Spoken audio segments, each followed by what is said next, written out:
Alright, Week 7 recap. I was pretty spot on with 3 of my 4 predictions this week, if I remember correctly.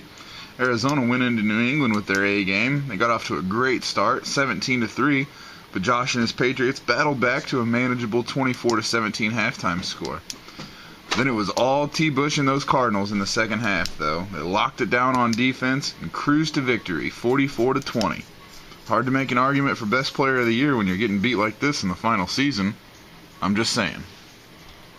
Cincinnati almost matches my prediction, falling 1 point short, putting up 55 versus the Eagles on his way to his 6th victory en route to possibly an unblemished season and a repeat championship.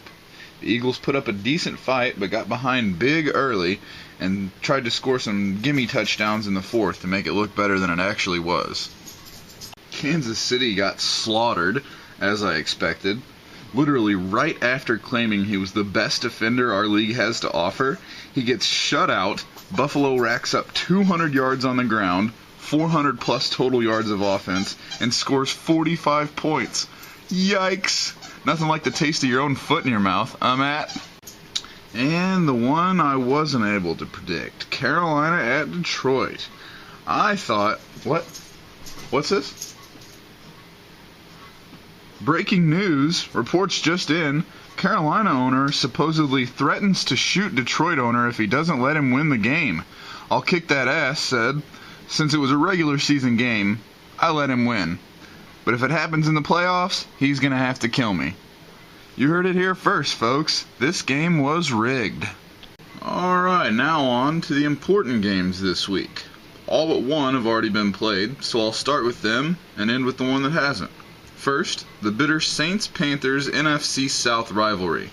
Doesn't get much worse than this, fellas. A lot of hatred between these two teams. Carolina continues to be the thorn in the side of the New Orleans Saints, and once again this week, the Saints fail to remove that thorn, even at the Superdome. 5 turnovers proves to be the difference for the Panthers' defense as they cruise to victory over the Saints. Both teams turn in a 6-2 scorecard at the turn. Panthers 1 stroke ahead. We'll have to see what the back 9 will bring us. Alright, now it's on to the NFC East for the Skins-Giants game.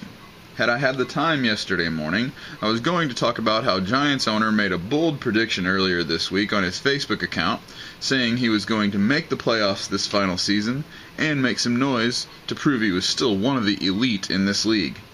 I was going to add that if he was planning on fulfilling his promise to the New York faithful, he'd better start by knocking off the Redskins this week, or he may have a tough road ahead of him.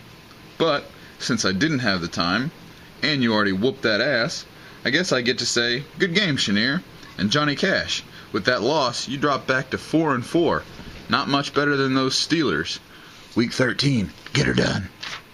Alright, next up on the docket, Detroit goes to Music City for a 2016 Super Bowl rematch, and suffers their 2nd loss in a row, and 3rd of the season, dropping them to 4-3.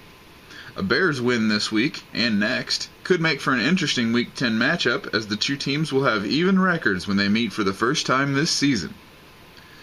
That W for Tennessee makes their 6th straight victory en route to probably another playoff bye. But if you can't get past those pesky Bengals, it's all for naught.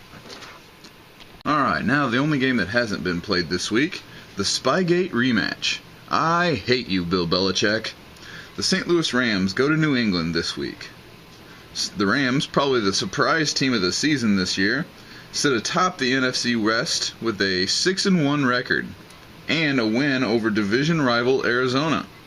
Although Clyde has been playing well lately, everything tells me Jay's glitchy-ass routes and super hit-powered defense will have Clyde on Facebook crying like a baby. But sorry, I digress. What I was trying to say there is Clyde may actually have a chance. I mean, he did beat Terrell, and Terrell just whooped Josh, so maybe... Nope, just joking. Game of the week prediction, New England by 4.